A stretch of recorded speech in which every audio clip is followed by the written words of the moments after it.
We've had a very rainy spring, and sometimes that can lead to more mold in and around your house. Because mold can have a negative effect on a human body, we've asked Mark Haynes, an environmental specialist with Invite Incorporated, to teach us what it looks like and how to prevent it.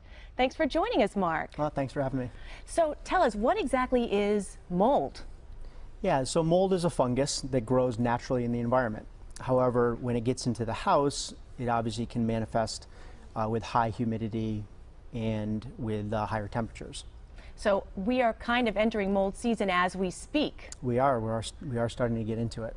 Where are some common places where people find mold in their homes? Yeah, so the three most common places are basements, right, because the high humidity, bathrooms, because again of a lot of high humidity, and then of course attics. Attics, I wouldn't have thought of attics. Attics, yeah. So if an attic isn't properly vented, doesn't have a chance to breathe, humidity can get quite high up there and the temperatures can get quite high as well. How do you know if you have mold in your house?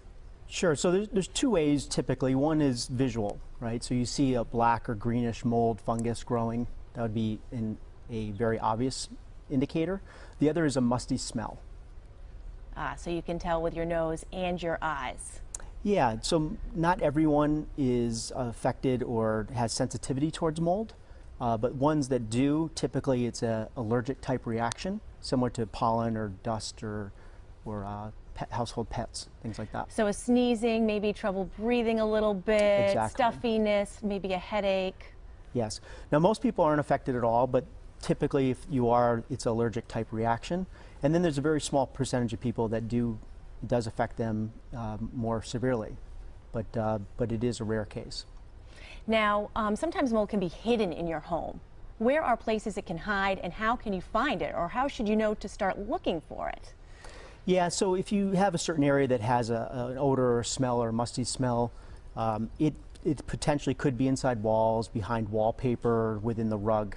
So if you had a situation where there was a rain event or moisture got into an area or it wasn't properly ventilated and it had a chance to stay there for at least 48 hours, it could result in mold.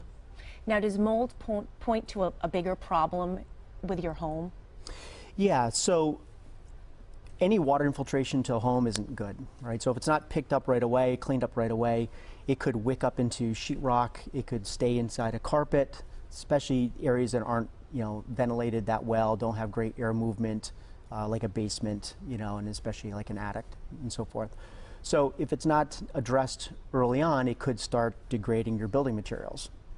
That's no good. Right. Now, let's talk prevention. What do people do to prevent mold from growing in their spaces, in their home? Yeah, so high humidity areas should be properly vented. So let's talk about bathrooms, right?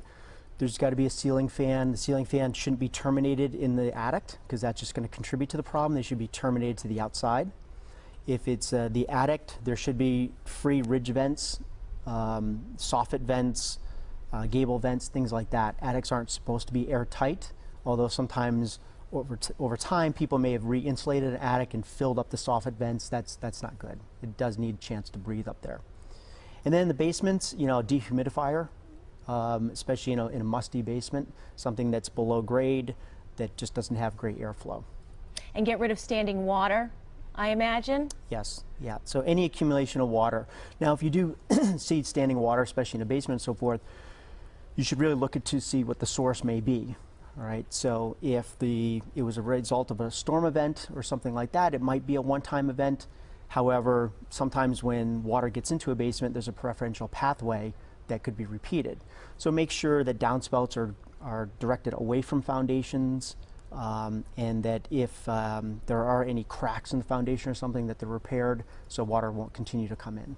Well, thank you so much for teaching us about mold, Mark. Now that mold season has arrived. Sure. And for more information about this, you can check out our website, mymassappeal.com.